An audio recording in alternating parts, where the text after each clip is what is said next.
tanghali mga breeder. Dito tayo ngayon sa ating range area. Ito yung update mga breed. Bahay ng sisiw. Nagawa sila kahit umulan. Ayan. Ganyan lang yung ating bahay ng sisiw. Laging may plastic na palibot para makadagdag sa init ng hindi masyado lamigin. Ayan. Paikot, may yero. Ayan, yero. Tapos dito mga breeder, ganun ulit.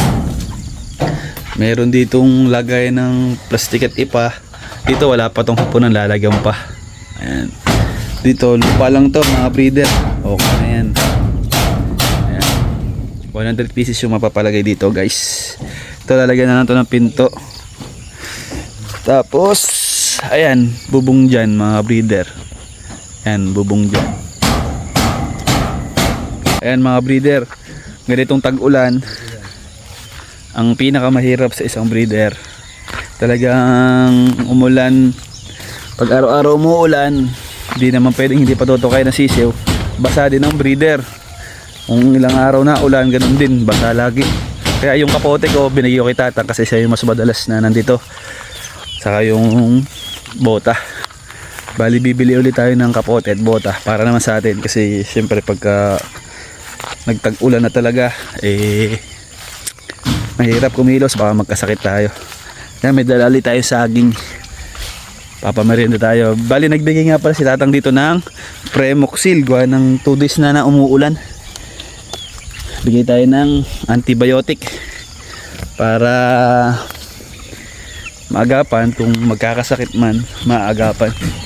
Siyempre umuulan 2 araw na. Nantigil. Yan mga breeder, ito yung isang sakripisyo ng isang breeder, isang nag-aalaga ng sisiw. Pag tag-ulan talagang mahirap. Tag-init naman mahirap din mga breeder. Gawa ng mahirap din kasi sobrang tirik ang araw. Papamakain tayo sa tanghali. Mukhang gusto nila ng saging Bigyan natin tong ating first batch. Itong first batch natin, tingnan natin kung kakain ng saging. Makain na sila. Ito napakailap ng ating first batch na ito.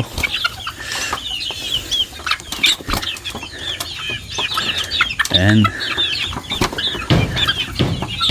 Pero pag ano na to, babait na to sa atin. Kasi ito mga breeder si Tatang nang yung nagpatuka dito simula nung naibaba dito. Kasi may sisiw tayo doon. Nag-alaga tayo ng sisiw doon na may 200. Pag nagagawa yung barn, saka lang natin dinadala yung sisiw. Kain. Ayan. Yung ganitong sistema naman mga breeder, yung pagpapakain ng saging, ako na lang yung naganto. Hindi ko alam kung sa iba papakain din sila ng saging o ibang prutas. Dati nagbibigay pa ako ng bahaw kaya lang ngayon hindi pa ako nakakapagbigay, saging pa lang. Yung bahaw naman paminsan-minsan lang ibinibigay yun. Ayan. May mga tirang kanin kasi walang tirang kanin boss. Ayan mga breeder, ganitong maulan talagang sakripisyo tayo. Dito nila mas kailangan ng alaga. Baga kailangan matalas yung pakiramdam natin. Baka mamaya may isa dyang nagdadamdam, di pa natin nakikita. Kaya nagbibigay tayo ng prevention, panglahatan na gamutan ang bagay, aagapan natin yung maaring mangyari sa kanila kung magkasakit sila dulot ng ulan. Yan mga natin, first batch ng early bird. Yan. Hindi lahat gusto ng saging, yung iba nandun dahil nga hindi sila nasanay Itong kabila mamaya, tama, makikita nyo agawan yan. Punta tayo sa kabila guys, sa kabilang range area natin. Bibigay tayo ng saging. Paborito nila itong saging na to Magalapitan sila guys. Tambay muna tayo dito habang di malakas ang ulan. Kain muna guys. Kain. Ayan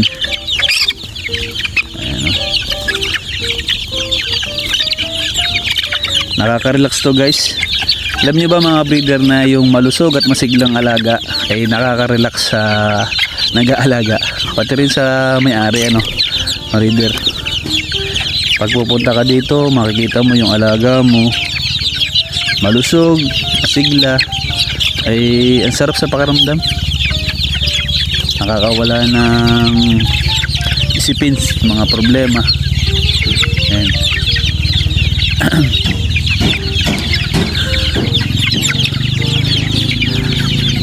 Madaming sakripisyo mga breeder ang isang breeder bago mapapunta sa mga handler.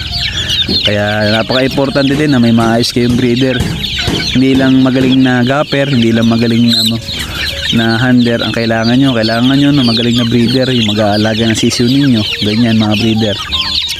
Kasi minsan kapag ka nag-champion yung alaga, ang napeplex na lang doon yung may-ari, yung handler, saka yung gapper. Nawawala na yung breeder, hindi na nila naaalalang i-flex.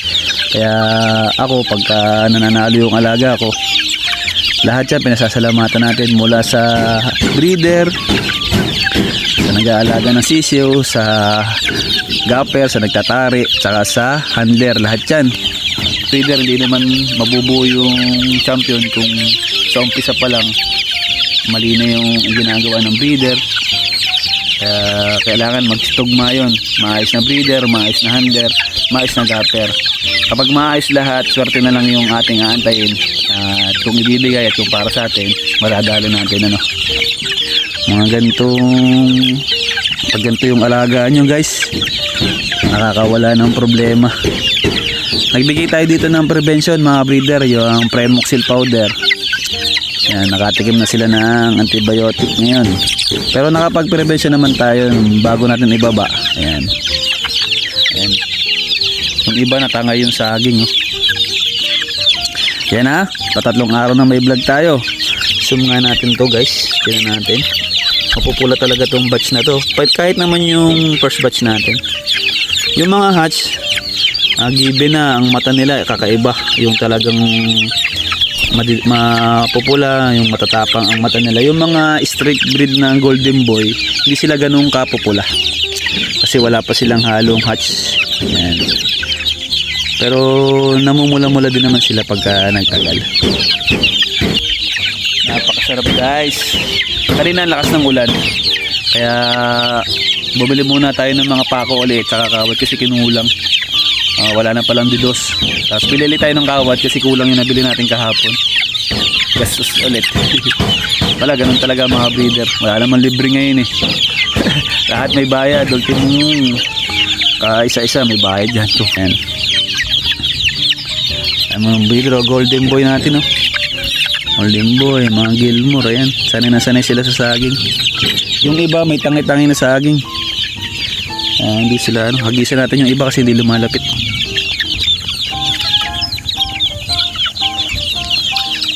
Hagisan natin doon. Dito sa kabila hagisan din natin.